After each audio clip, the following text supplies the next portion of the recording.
Here we go again. Oh, I can't breathe. I'm wearing a corset because I can't afford a BBL yet. And this tummy isn't gonna tuck itself in itself. I've got my little teleprompter thing. I've got my bottle of water right here. I've got makeup. My lips are still in place. I'm trying auto white balance. I mean, does this look white to you? It looks pretty white to me. Okay, so let's begin. Trigger warning. Some of the subject matter in this video may be unsettling to some viewers. Mention of rape.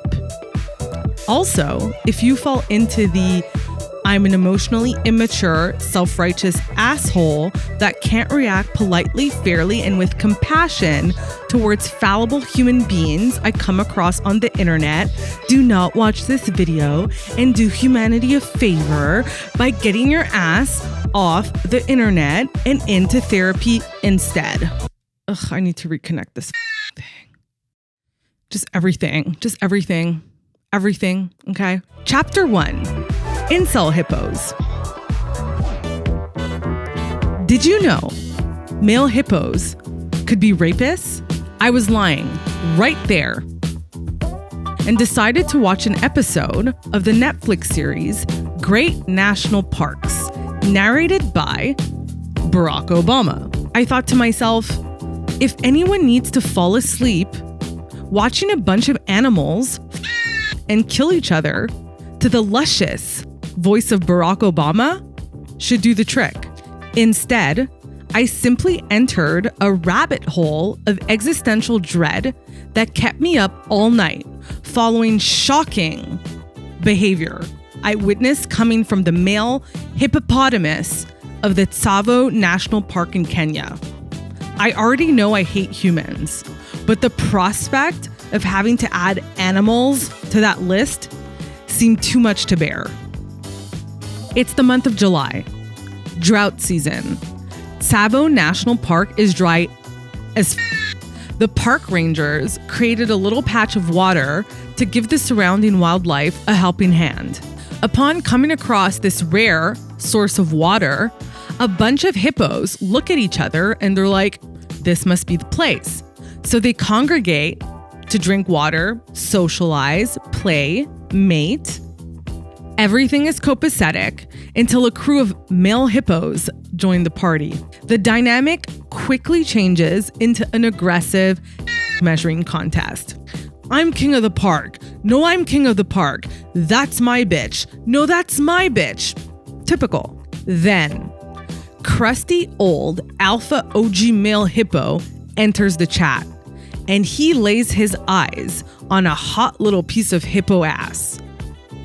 We assume, based on the narration by Barack Obama, that this female in hippo years is sexually underage. She hasn't reached sexual maturity and isn't interested in any hippo at the moment.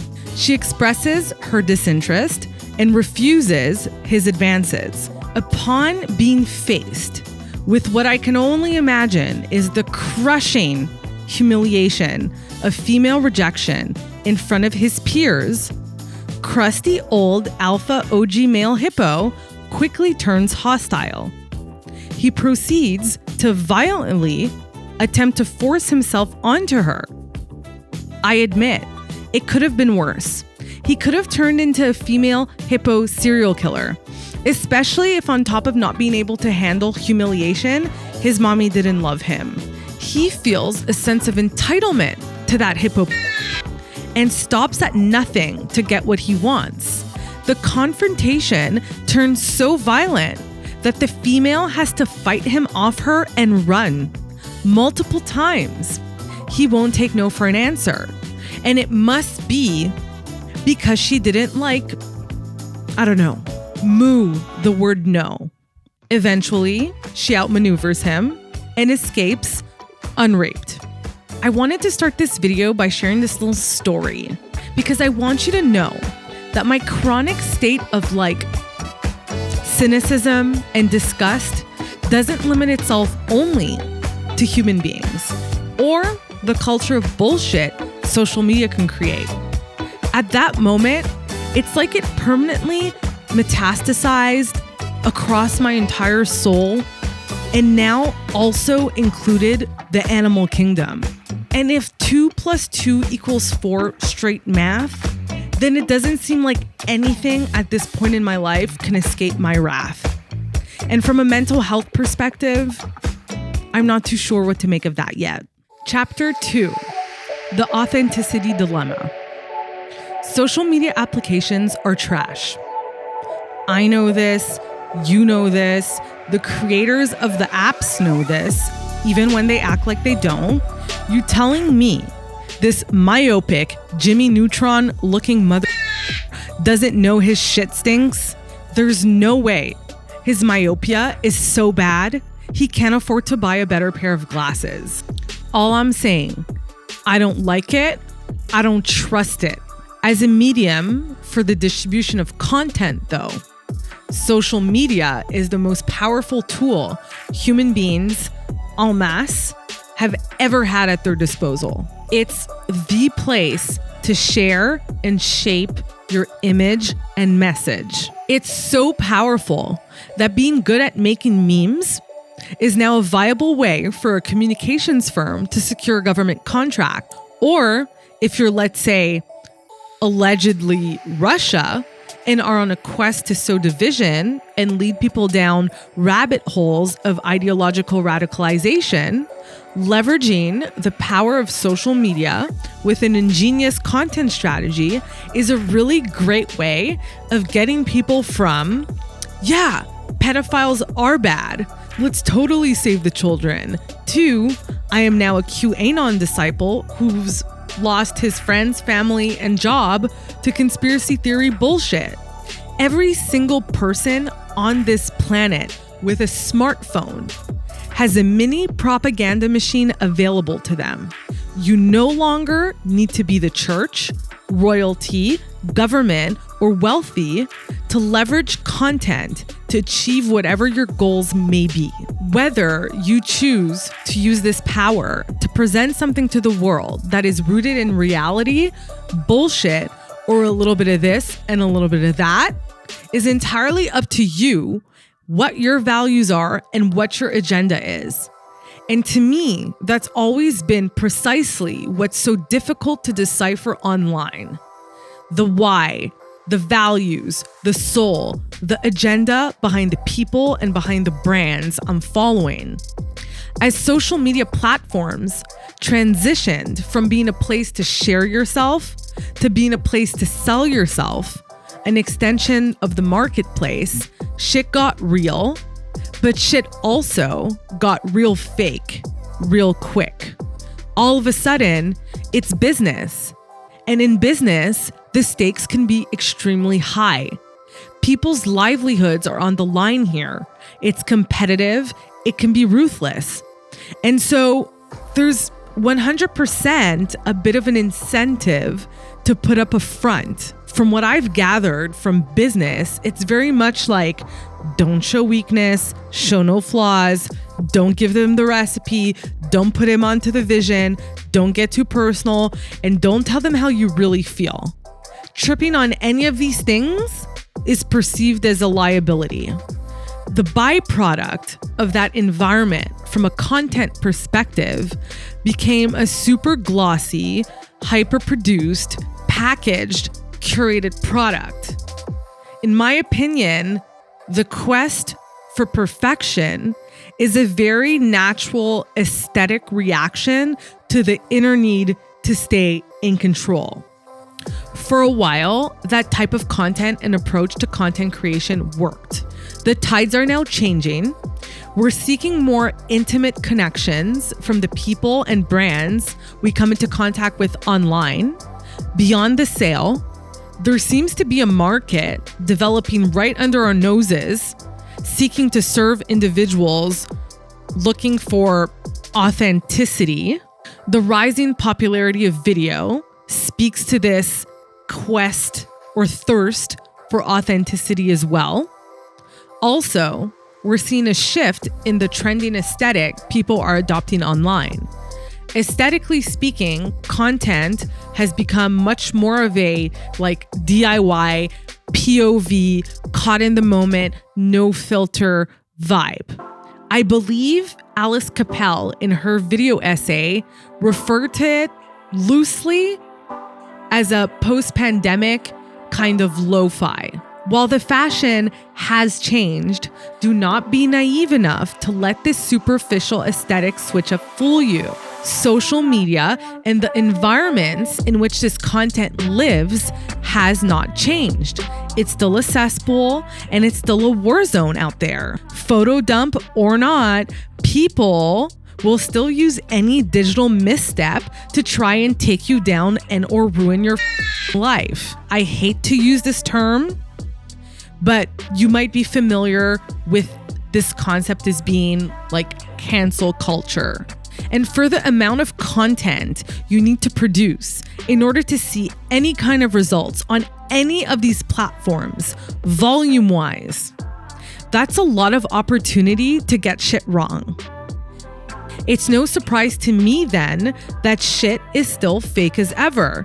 It's not exactly a safe space to make mistakes, show vulnerability, be wrong, or tell people how you really feel. The difference between famous people, giant corporations, big brands, and us is that we have to navigate this shit alone.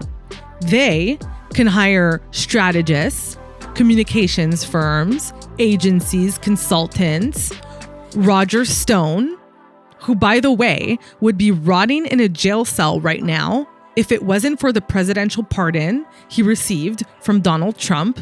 The last thing anybody wants is to wake up to an aggressive DM from some person on the internet who's threatening to expose our brand for racism because, I don't know, we didn't post enough Black Lives Matter content that week to their liking. In that person's mind, 7 posts or more within the span of 5 days, you're an ally. 7 posts or less, you must be a neo-Nazi.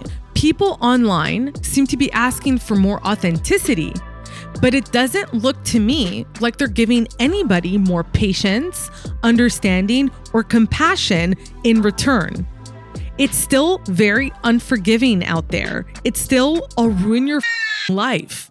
So if shit hits the fan, which it will, most of us do not have the time, infrastructure, skills, or mental bandwidth to handle it. The authenticity dilemma. Chapter 3. The form, focus on the content. How does one communicate their essence authentically to complete strangers on the internet without disrespecting their privacy and boundaries? At the end of the day, we don't owe all of ourselves to anyone. I understand the instinct and encourage the need to protect yourself online. However, I think feeling successful in having communicated that essence authentically to the best of your ability is a huge part of not feeling like a fraud and finding a purpose/payoff in the shit show that is existing online.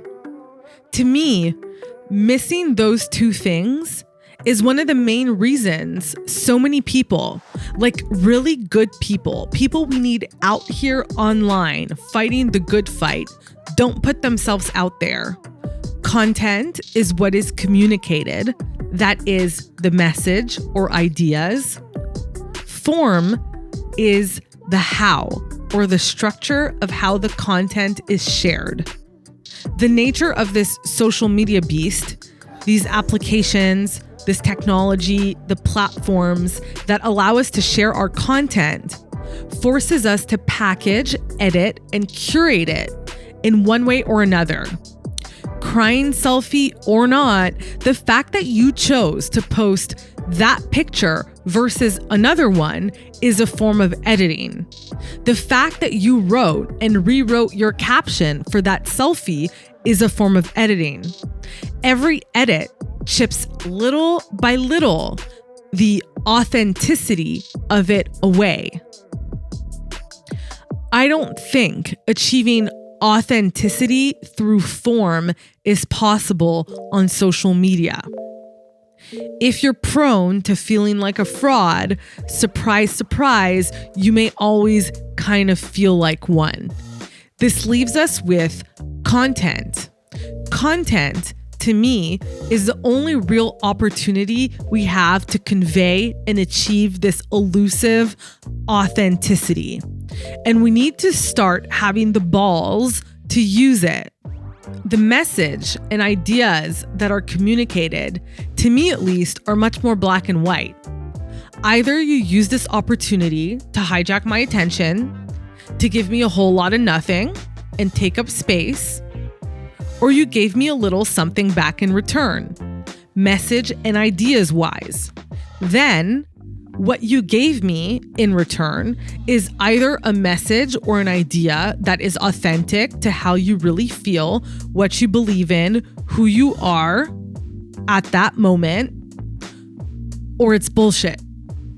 The biggest threat to a fake bitch who doesn't know who the she is a real one who does. But we need the real ones to be brave enough to take risks with the content of their content online. You know what they say? If you can't take the heat, get out of the kitchen. I'm pretty sure that if you just stayed in the kitchen, your body might just adapt. The more people we can embolden to be more forthcoming in the expression of who they are online, the less power self-righteous assholes on the internet or IRL have in trying to make our lives miserable, small, and or cancel us. So, without further ado, here's my little contribution in attempting to embolden you to be more authentic in the presentation of who you are online. I hope collectively we can start finally moving to a place in a space online that is beyond aesthetics.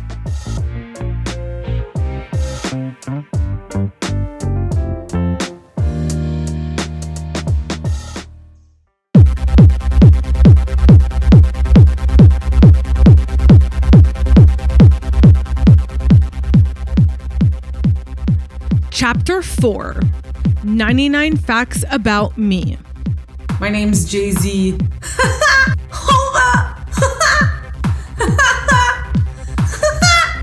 Fact number 1. There's no way in hell I'll be able to serve you 99 facts about me. While incredible creators like James Johnny or even ContraPoints spend an admirable 120 hours to a few months on a YouTube video, I respect it, the community needs it, but I know I can never be it. Overestimating what I can realistically accomplish within a given time frame, that though is right on brand. Fact number 2, I live with a little thing called ADHD. When you pair my tendency towards being extremely excitable, being a little impulsive, Do a pirouette up in this bitch.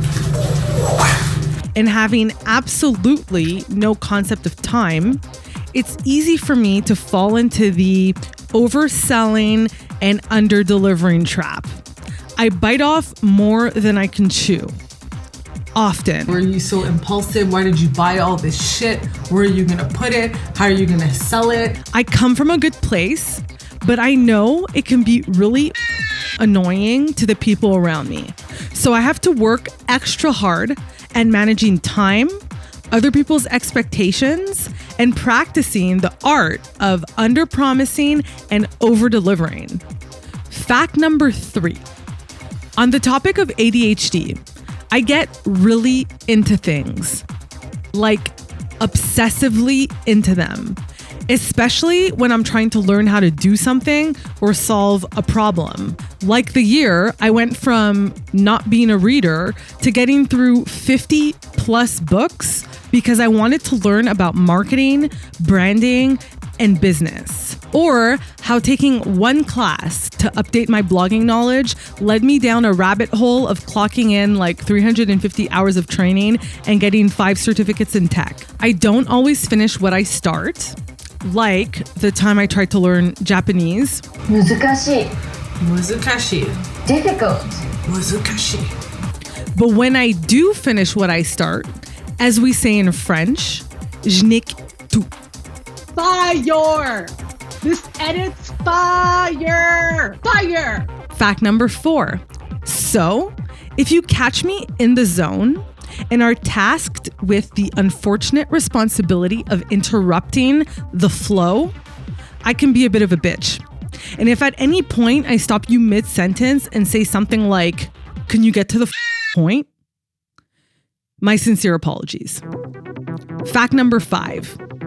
The fact that this brain is either turned way on or way off by things means that as a human being, I either excel in the things I love, video, writing, art, or I'm grossly incompetent in the things I don't like.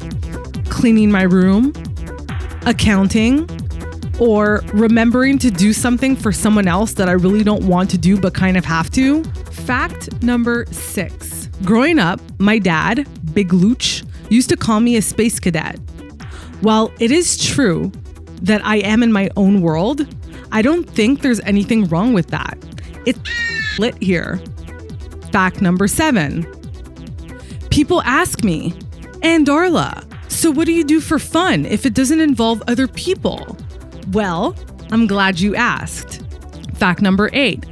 I've become extremely well-versed in the nonfiction streaming genre. It's a genre. So good. It's so good. Narcos is the shit. Chepe, Pacho, Pedro. I know so much about the streaming market at this point, someone ought to give me a development deal. Multi-year, multi-project, preferably in the millions. Fact number 9. I've become quite the armchair pop culture critic, if I can say so myself. Oprah coming in with the content. I could have sat down for like a making a murder type of series, man. Like I could have like give me like 8 episodes, bitch. Like I need more. Fact number 10. I try my hand at rap. I love the prawn. Hit my and I'm gone. Always late. At least I'm not a flake. Fact 11. I'm really competitive about online puzzles. And I want you to know the whole thing is rigged. Fact number 12. I spend a lot of time getting surfing the internet. Fact number 13. I practice my Danny Mother McBride walk. Fact 14. So, if you happen to bump into me in the streets and I look happy to talk to you, it's a lie. I simply underperformed at the task of dodging you with enough stealth and agility. Fact 15. For most of my life, though, I succumbed to the peer pressure to be extroverted and was successful at fooling absolutely everyone. I've historically thrived in environments and industries that require me to be a social butterfly. But I've been at this thing since I was like 14 years old. By the time I turned 24, I had experienced so much of what life had to offer. Nowadays, chilling at home, that's the vibe. Fact 16. Given the amount of time I spend at home, I value my peace and my quiet, which is something we don't ever seem to get in the city of Montreal. I'm 100% that neighbor who's like, shut the up! Keep your comments to your self. Fact 17. And if you're like, damn, homegirl sounds like she may have some like underlying anger issues. I'm glad you noticed. I just need everybody around me to shut their big, annoying mouths and leave me the alone. I know female anger is not something we talk about, but baby, do I have loads of it. When you combine having a vagina with historical people-pleasing tendencies, bad boundaries, and difficulties with communicating my emotions to people, resentfulness and anger can build up under the surface until out of nowhere it just blows up in everybody's face. In my day, I flung a rotisserie chicken at the wall, kicked the door down, punched my car's stereo system multiple times, and it's still broken. But hey, I've been in and out of therapy for years and have made great progress at dealing with my anger and channeling it into things like my work. My work. Fact 18. The truth is, there's a lot I love about life, but there's a lot I don't. And if I had to give living on this planet a score, it would probably be a 59% on Rotten Tomatoes or a 2-star review on Uber Eats. But if, like me, you didn't ask to be born, but your parents, and now you're here are my recommendations. Fact 19. In the things I recommend category, at least one good friend, the Tim Hortons English muffin, the Lilo sauna. If you know, you know. If you don't know, you're missing out. Ghosting people should be normalized. I said it. I'll say it again. If you order a bagel with lox, put that shit on a cinnamon raisin bagel and choose garlic chive cream cheese spread. It will change your life. Don't eat the chips. Just lick the topping and put it back in the bag. I've been doing it since I was a kid and it gives me great joy. Fact number 20, in the things I don't recommend category. Being a woman isn't so great. You give to your children, you give to your spouse, you give to your family, you give and you give and you give and you give and you give and you give and you give. Being a woman in a patriarchy that's set on reducing us to property and breeding stock also isn't so great. I don't know, what do we get for all of this? Do we get anything out of it? A pat on the back by society? You're a good woman. You're a good one with a vagina. I don't know what's in it for me. What's in it for me? So there, 20 out of 99 ain't bad. Here's a joke. The patriarchy could suck your and guess what? It wouldn't even make you come. My name is AD Jennings. Thanks for watching. If you liked this video, make sure to like and subscribe. And if you didn't, well, make sure to let the door kick you on the way out and get the off my channel.